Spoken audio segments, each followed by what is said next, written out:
Donc je suis Anaïs Hay. Je viens de faire 1 an de résidence au pavillon, donc avec Ange et Thierry notamment, qui a été un moment une expédition, en fait, une expédition d'abord dans Bordeaux, une découverte de cette ville-là, une expédition dans un atelier qui devenait un atelier d'artiste pour la première fois, donc c'était aussi une expédition. Une expédition dans la région bordelaise, parce que le début de mon travail, ça a été beaucoup d'aller explorer ces bords de Garonne. C'est d'abord elle qui m'a fascinée à mon arrivée ici. Euh, pour moi, c'est un peu l'Amazone, parce que je la connais, la Garonne. Moi, je viens de Toulouse, donc c'est vrai que je la connais sous d'autres couleurs, et donc là, elle est sous une autre, voilà, sous une autre puissance, disons. Et, euh, et puis ça a donné suite à un voyage, donc une expédition collective, et puis ce moment-ci qui nous réunit tous, d'exposition, ce temps d'exposition, un moment intense qui arrive après une petite période quand même estivale où chacun est un peu parti à droite à gauche, donc il y avait moins aussi cette réunion d'ensemble, et donc c'est un peu les retrouvailles pour ce moment, qui est un peu finalement le paroxysme, je pense, émotionnel de notre année quand même, parce que c'est un gros rendez-vous, enfin, pour nous, pour moi, je veux dire, jeune artiste exposé dans ces conditions-là, ici, enfin, ça a du sens et c'est impressionnant aussi.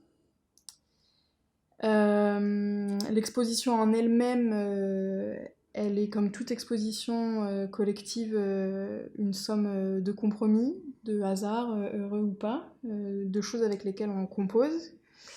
Et ma proposition ici, c'était une vraie volonté déjà d'aller chercher des choses que je n'ai pas montrées, en grande majorité. Euh, en fait, hormis une sculpture, mais pour le reste, c'est vraiment un ouvrage in situ et une composition de l'espace pour ce lieu-ci. Et c'est comme ça que j'aime travailler aussi, dans cette prise de risque, parce que du coup c'est une pression énorme, parce que j'ai pas d'assurance sur le rendu. J'ai des images mentales, j'ai des certitudes évidemment, une foi personnelle, mais voilà, je suis pas totalement sûre de moi. Enfin, je suis totalement sûre de moi, mais il y a quand même cette part de doute. Donc c'est un moment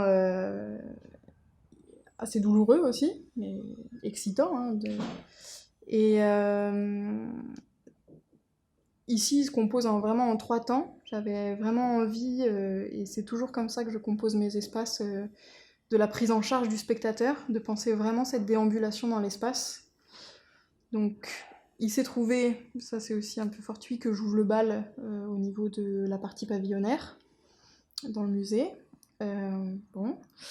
Donc c'est vraiment, il y a une composition sur une première pièce qui est pour moi une sorte d'antichambre.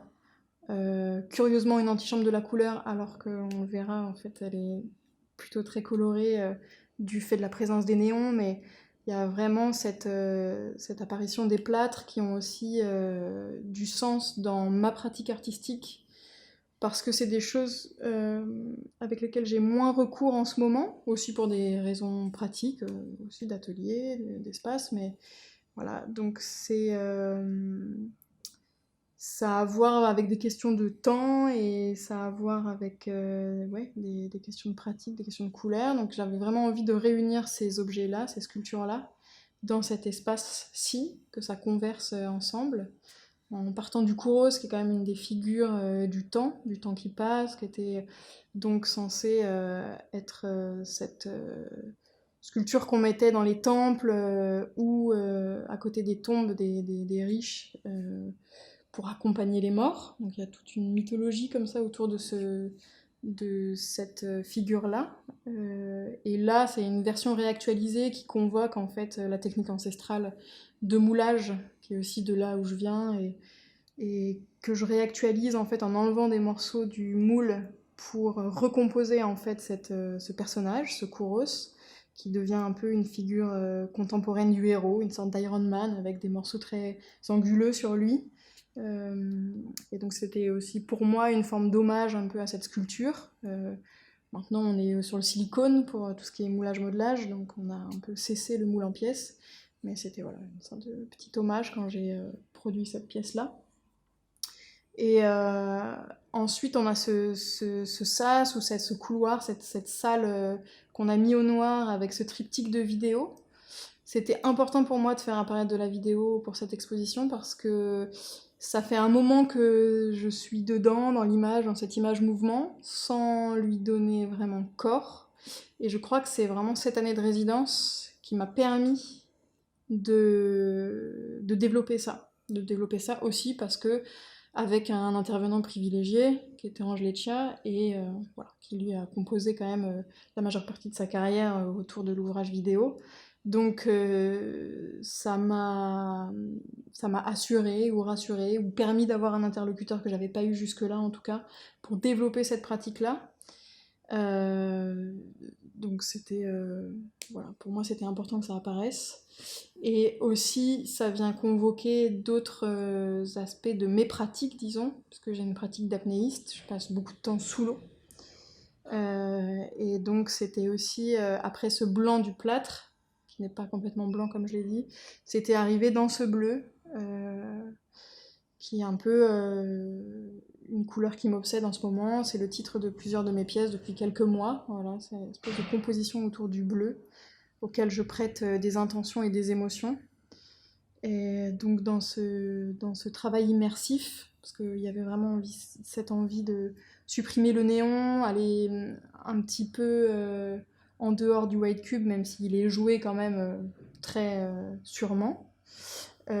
C'était voilà, pénétrer dans un espace où on change la lumière, où on change la déambulation habituelle, et parcourir en fait. Donc parcourir voilà, cette première antichambre, ce passage par cette couleur, par ce son, cette immersion en fait sous l'eau, et ensuite cette traversée pour aller jusqu'à la dernière salle dans laquelle je convoque plusieurs gestes qui viennent produire un paysage, ce que j'appelle moi des sculptures paysages, plus que des installations. Je préfère ce terme de sculpture paysage.